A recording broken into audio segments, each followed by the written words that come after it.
Continuemos con el curso de dinámica de estructuras y de ingeniería sísmica. Vamos a definir el concepto de espectro de respuesta. Tomemos de nuevo el mismo acelerograma del centro y vamos a visualizar la respuesta calculada en términos de desplazamiento para una estructura con un periodo de 0.5 segundos. Esa respuesta, desplazamiento relativo de la estructura, tiene en todo el tiempo respuesta a un máximo de 2,67 y máximo lo hacemos independiente del signo, máximo del valor absoluto, máximo del valor absoluto. Entonces llevemos a esta figura, a este gráfico, eh, esa amplitud 2,67 contra el periodo. Entonces ponemos aquí 0,5 segundos, 2,67 pulgadas y tenemos un punto dentro de este gráfico de desplazamientos máximos. Repetimos el cálculo ahora con otro sistema, el sistema de un segundo. Obtenemos un desplazamiento máximo de 5,97, lo cual nos da otro punto dentro de nuestro gráfico. Y así sucesivamente con el siguiente sistema de 2 segundos, que tiene una respuesta un poquito mayor de 7,47. Si repetimos esto con muchos sistemas, podemos dibujar una curva que representa el desplazamiento máximo de la estructura para cualquier estructura o para cualquier periodo de vibración. Esta curva se le denomina espectro del desplazamiento relativo, el cual vamos a llamar por D, el cual es una función del periodo y del amortiguamiento, que son las dos propiedades del sistema estructural. Por supuesto, esto es hecho para un único valor de amortiguamiento, 2%, pero si variamos el amortiguamiento, podemos graficar ahora otra curva, más arriba o más abajo, eh, que nos definiría entonces estas funciones espectrales para distintos valores de amortiguamiento. El espectro de velocidad y el espectro de aceleración los definimos de la siguiente manera. Veamos, el recién calculado es el espectro del desplazamiento relativo, que hemos llamado D mayúscula. Definimos el espectro de pseudo velocidad por V como el producto de la frecuencia circular por el desplazamiento relativo, o si quieren, en términos de periodo, 2pi sobre el periodo por el desplazamiento relativo. Definimos el espectro de la pseudoaceleración total, aceleración absoluta, o sea, este es el máximo de la aceleración relativa más la aceleración del terreno, como omega cuadrado por d, o en términos de periodo, a es igual a 2pi sobre t al cuadrado por el espectro del desplazamiento relativo. Ahora bien, estas son dos definiciones para B y para A, pero se puede demostrar que esta aceleración A se aproxima a la verdadera aceleración de la estructura, aceleración total de la estructura, especialmente para estructuras de amortiguamiento bajo, que son los casos que usualmente nos interesan. Se le llama espectro de pseudoaceleración porque no es exactamente la aceleración total, sino una aproximación a la misma.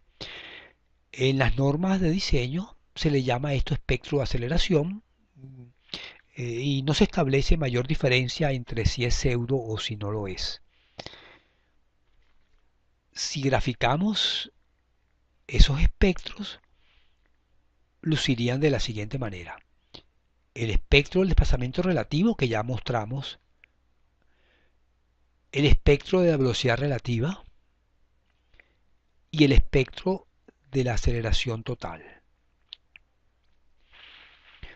Notamos que para periodos de vibración muy pequeños, o sea, estructuras muy rígidas, el espectro del desplazamiento relativo tiende a cero, simplemente porque el desplazamiento relativo es cero por ser la estructura infinitamente rígida para periodo cero.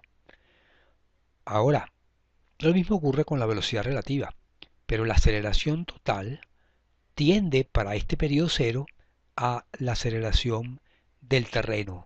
Simplemente es una estructura muy rígida, su deformación relativa tiende a cero, la masa se mueve al unísono, igual que el terreno, y la aceleración del terreno es igual a la aceleración de la masa.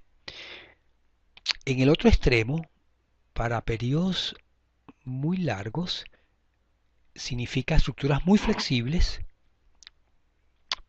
rigidez muy baja, y la aceleración de la estructura tiende a disminuir y tendería a cero para periodos muy grandes, mientras que para estos periodos muy grandes el desplazamiento de la estructura, desplazamiento relativo, tendería al desplazamiento del terreno. Estos espectros se pueden representar en una sola figura, porque veamos, ellos están conectados entre sí. Basta con que conozcamos el espectro de desplazamiento, inmediatamente podemos calcular el espectro de aceleraciones, simplemente multiplicando por 2π sobre el periodo al cuadrado. Y a la inversa, si conocemos el espectro de aceleración, podemos despejar de aquí el espectro de desplazamiento.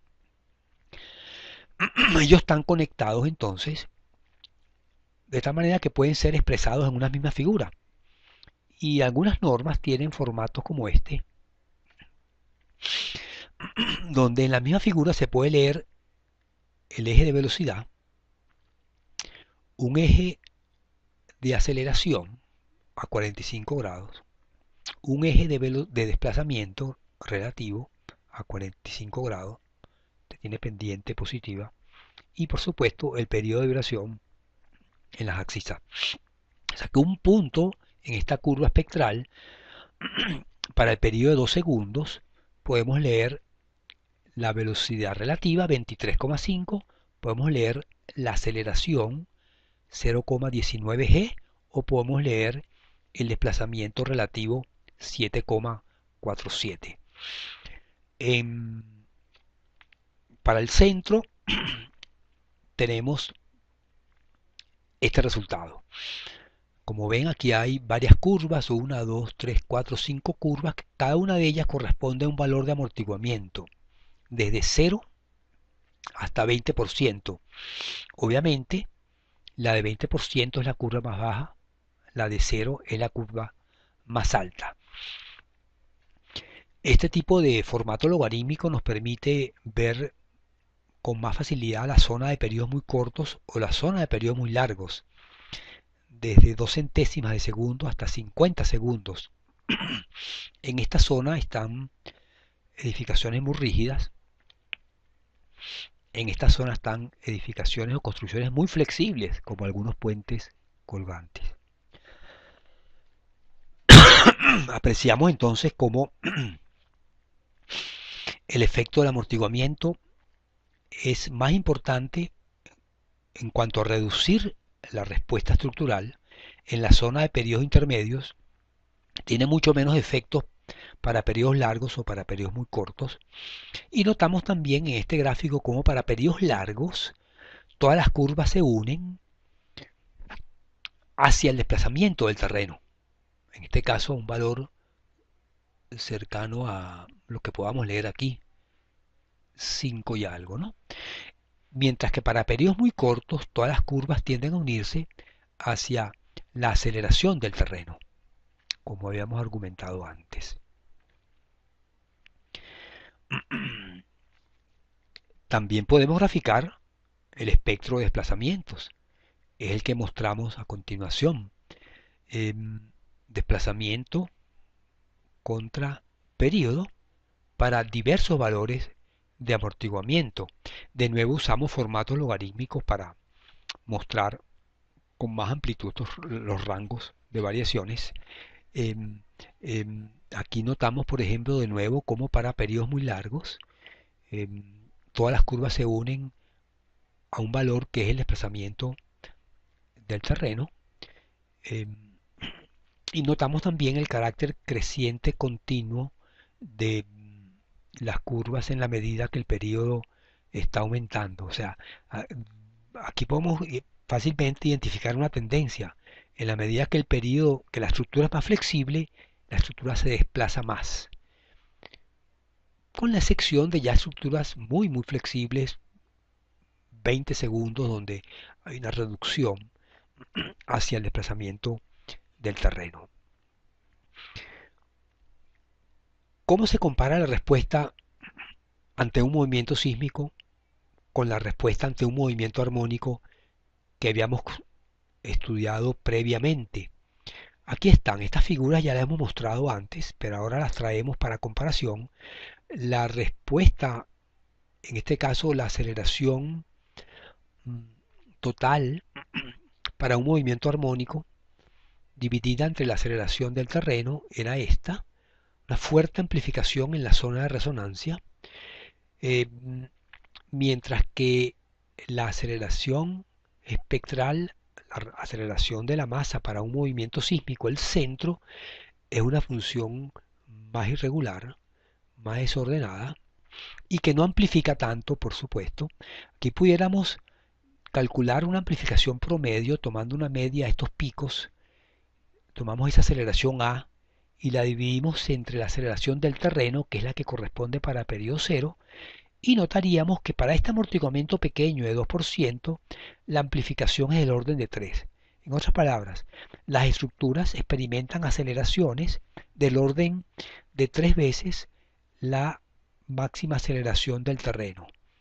En término medio, sería la máxima amplificación, porque fuera de esta zona, más bien las estructuras tienen una aceleración que inclusive es menor que la del terreno, pero la máxima amplificación no pasa de 3.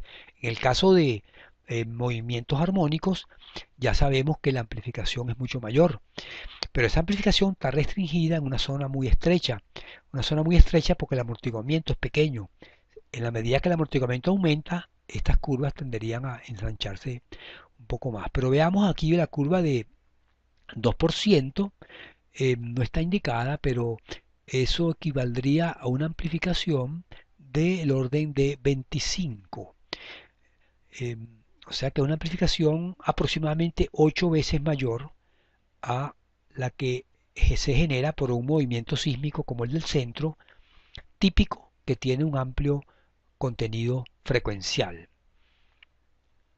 O sea, de tal manera que los sismos que se aproximen a armónicos pueden ser muy destructivos si las estructuras están en esta banda de frecuencias. El caso de México es un caso de un movimiento sísmico cuasi armónico. Vamos a mostrar cómo son estos acelerogramas registrados en Ciudad de México. El año de 1985 fue un evento sísmico de gran magnitud, 8,1, a 400 kilómetros de distancia estaba la Ciudad de México, y este registro, el de arriba de gran amplitud, corresponde a suelos blandos que tienen un espesor de sedimentos del orden de 1000 metros de profundidad. Estamos viendo la aceleración entonces en el tope de estos sedimentos contra el tiempo, y notamos que es un movimiento bastante armonizado. Notamos un periodo característico que es del orden de, podemos determinarlo acá, pero es del orden de 2 segundos, con una aceleración que llega a ser eh, 168 centímetros por segundo cuadrado, o sea que equivale aproximadamente a 0,17 G.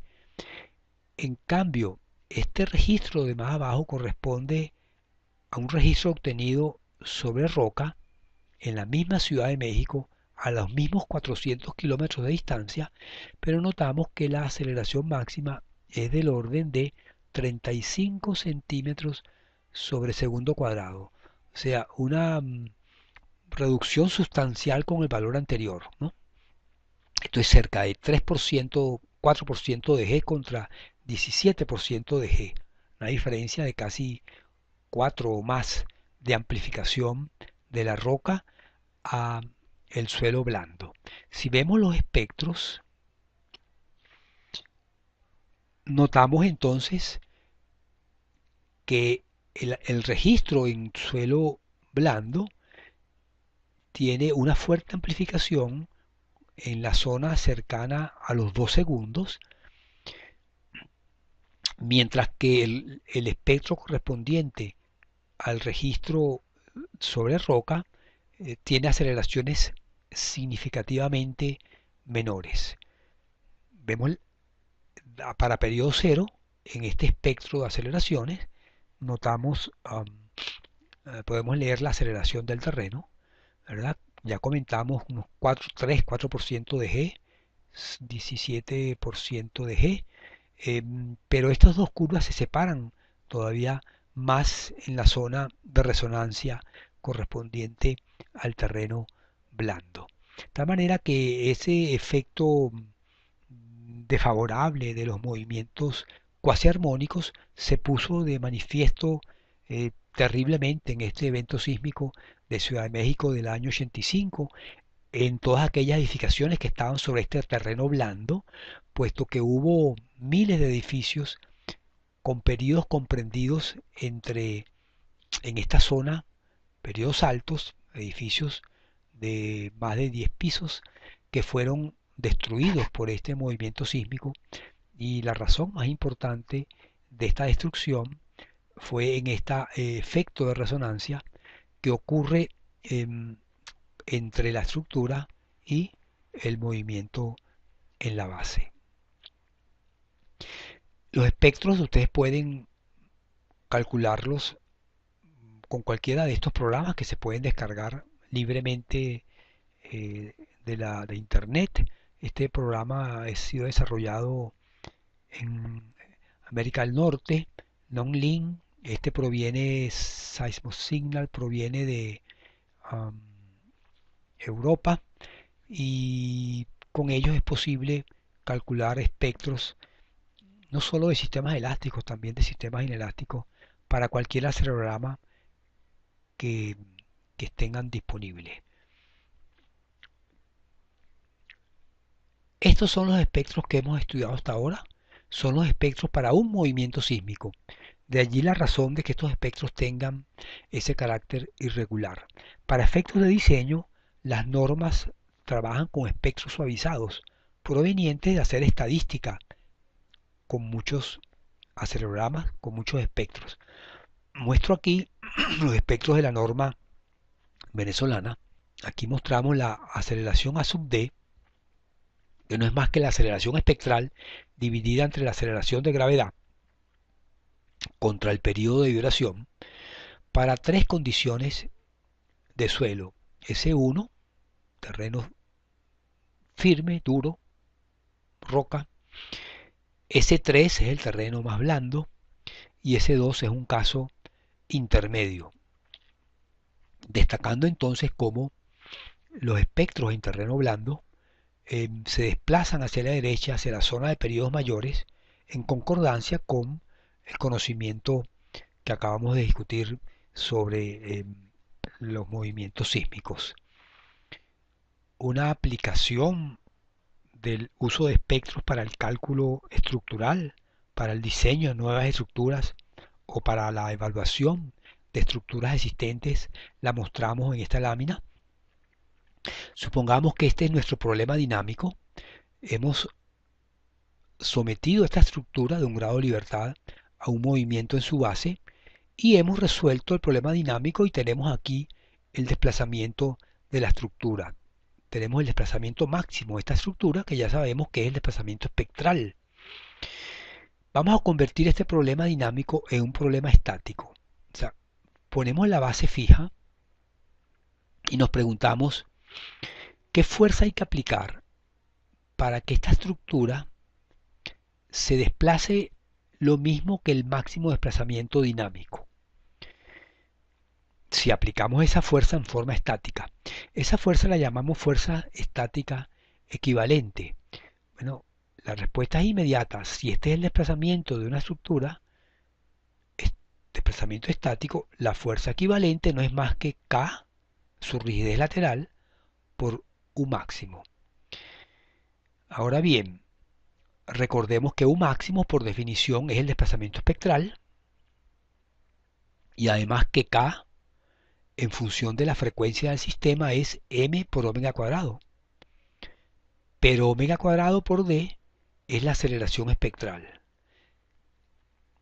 la cual podemos expresarla multiplicando y dividiendo por g como el peso por el coeficiente de aceleración espectral, que es lo que nos suelen dar las normas de diseño. Entonces, hemos concluido que la fuerza estática equivalente a una fuerza para el diseño de estructuras o para evaluar estructuras existentes es el producto de la masa por la aceleración total. O en forma dimensional, esa fuerza entre el peso de la estructura es igual a el coeficiente de aceleración espectral o los llamados espectros de diseño en las normas. Veamos un ejemplo. Este es el puente que ya le calculamos el periodo de duración en la parte A de este tema 1. Es un puente que se puede desplazar en dirección longitudinal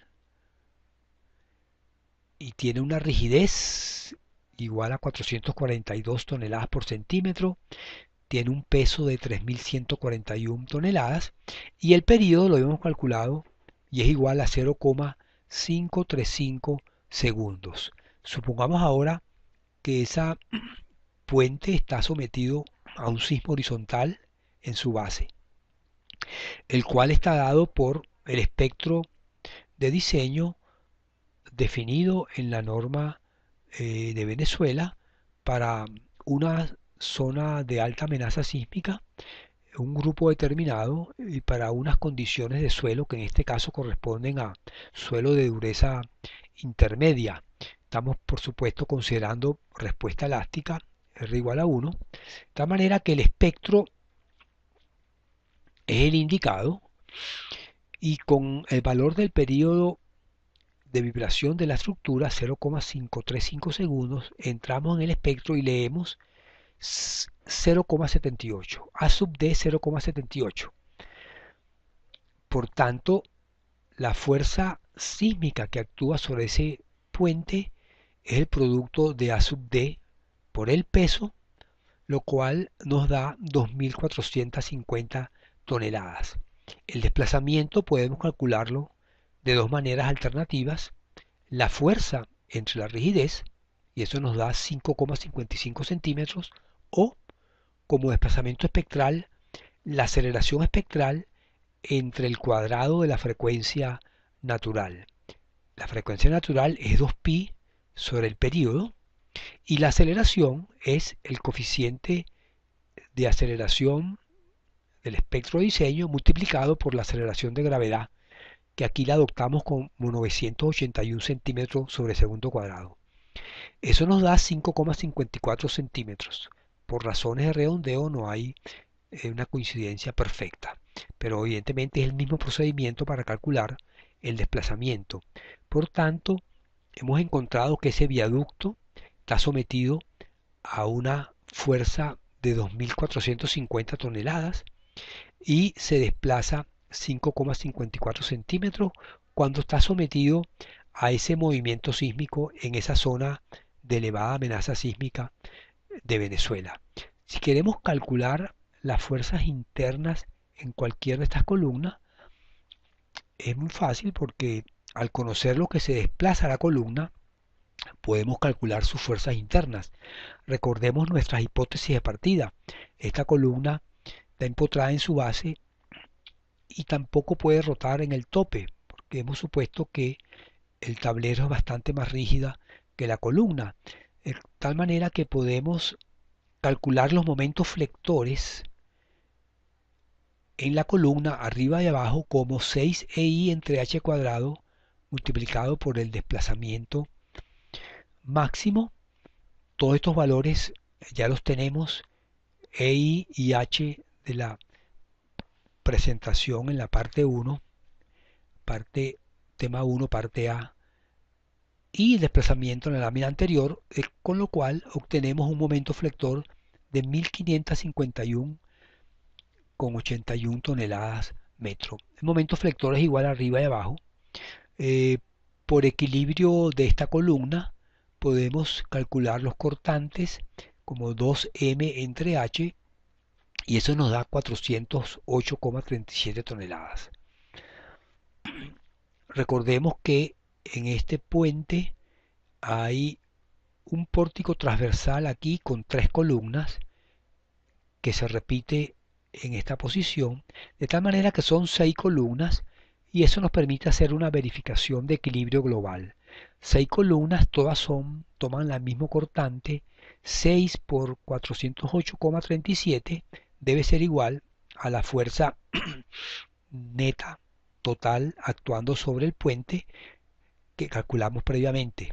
Efectivamente, esto da 2.450 toneladas, con lo cual comprobamos el cálculo de la respuesta sísmica de este puente.